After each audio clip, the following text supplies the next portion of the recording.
Hi, this is Taxis Chronicles and I'm your host, Simon Rushton. It's a bright and sunny Friday morning. I believe it's going to be the hottest morning this summer so far, especially as Boris has tried to keep everybody in the country, in the capital. I have a guest. He's all the way from West Africa. Yeah. And he's running his own logistics business. And he said he's doing very well.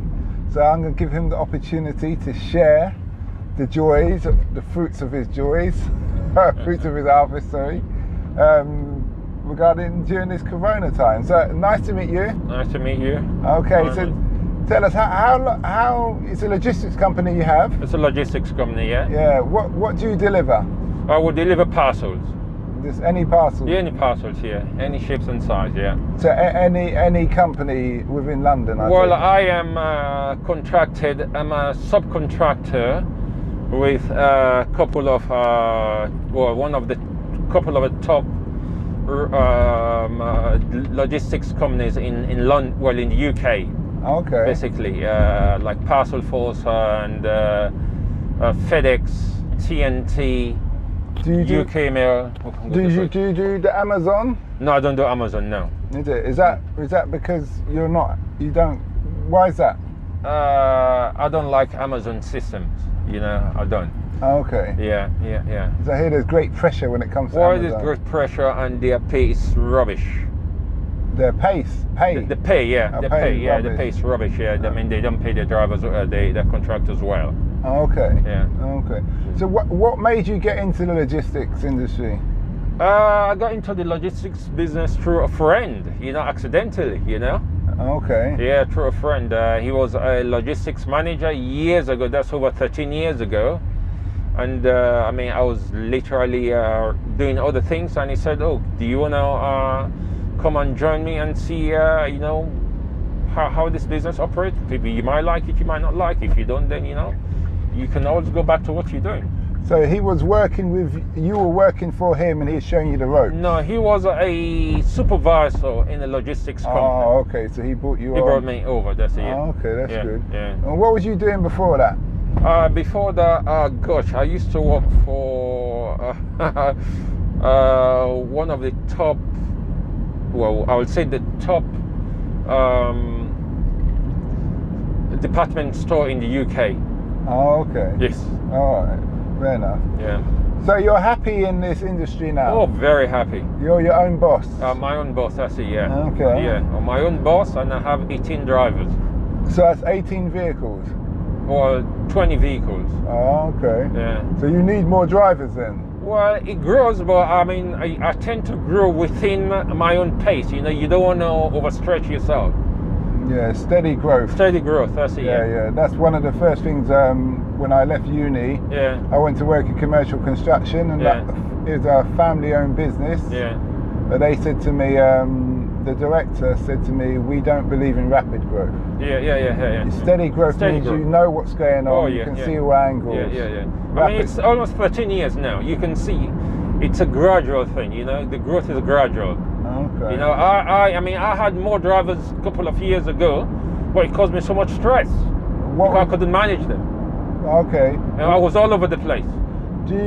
Is it a case that you employ a manager as well? You can employ a manager? I have a supervisor. Yeah.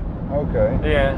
I got a supervisor that supervises the drivers. Okay. And myself. What was the kind of stress that you were having to deal with? Well, put it this way, drivers not showing up, okay, in the morning, and then if you got a contract, you have to honor that contract. Yeah, have to honor it. It's as simple as that. You sign a contract, you have to honor the contract. Okay. Yeah. If the driver doesn't show up, it's your responsibility. It's not their problem. You better get in the van yourself. That's it. You have to make. Well, the vans are owned. All the vans. They're not proper. The vans are owned by the company itself. My company. So, how did you overcome that then, in the sense of drivers not turning up? Well, that's why you have what you call spear drivers. Go on, explain that, please. Spear drivers means you got a driver who knows all the different routes, basically. So if your driver doesn't show up, you got a driver who can jump in, and cover the route for the day.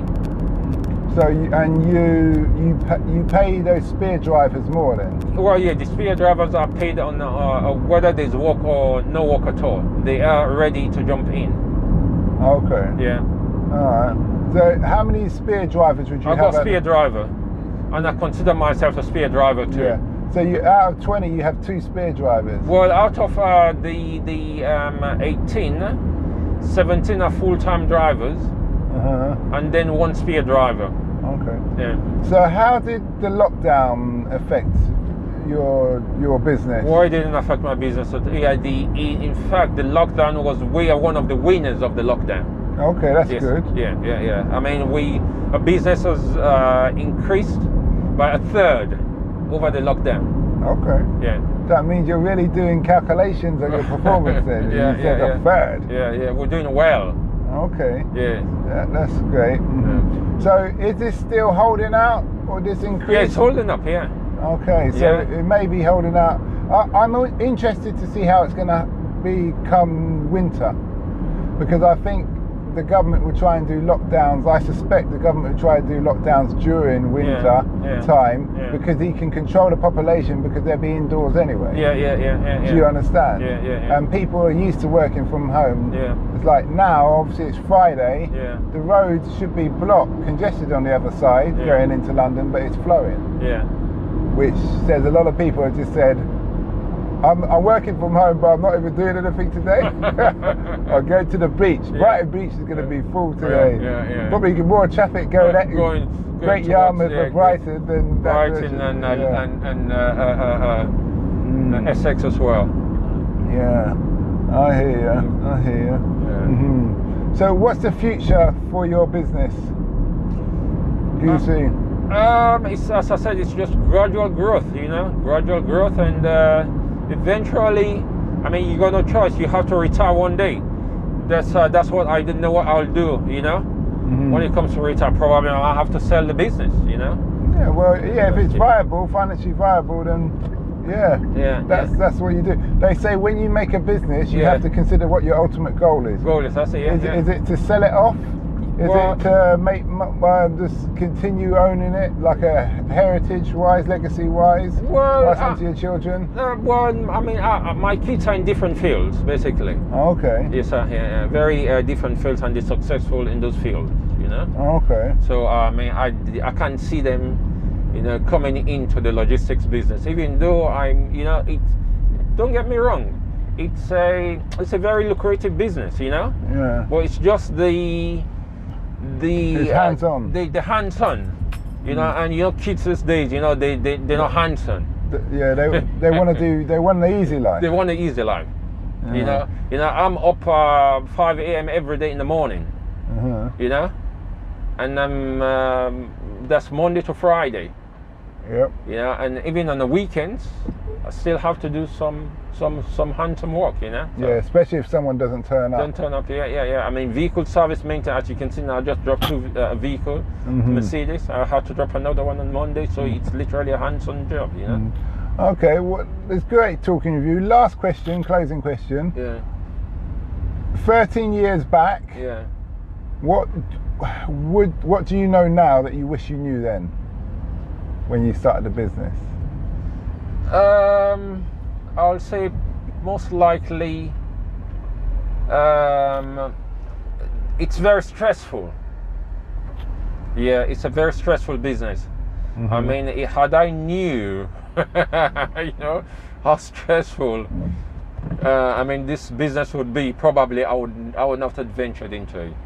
Because it comes there. I mean, there are times when I almost give up. Okay. Yeah. It's a very stressful business. So, just one last question: what would you have done, or what would have been your dream? What was your dream then, prior to that? Well, I mean, I was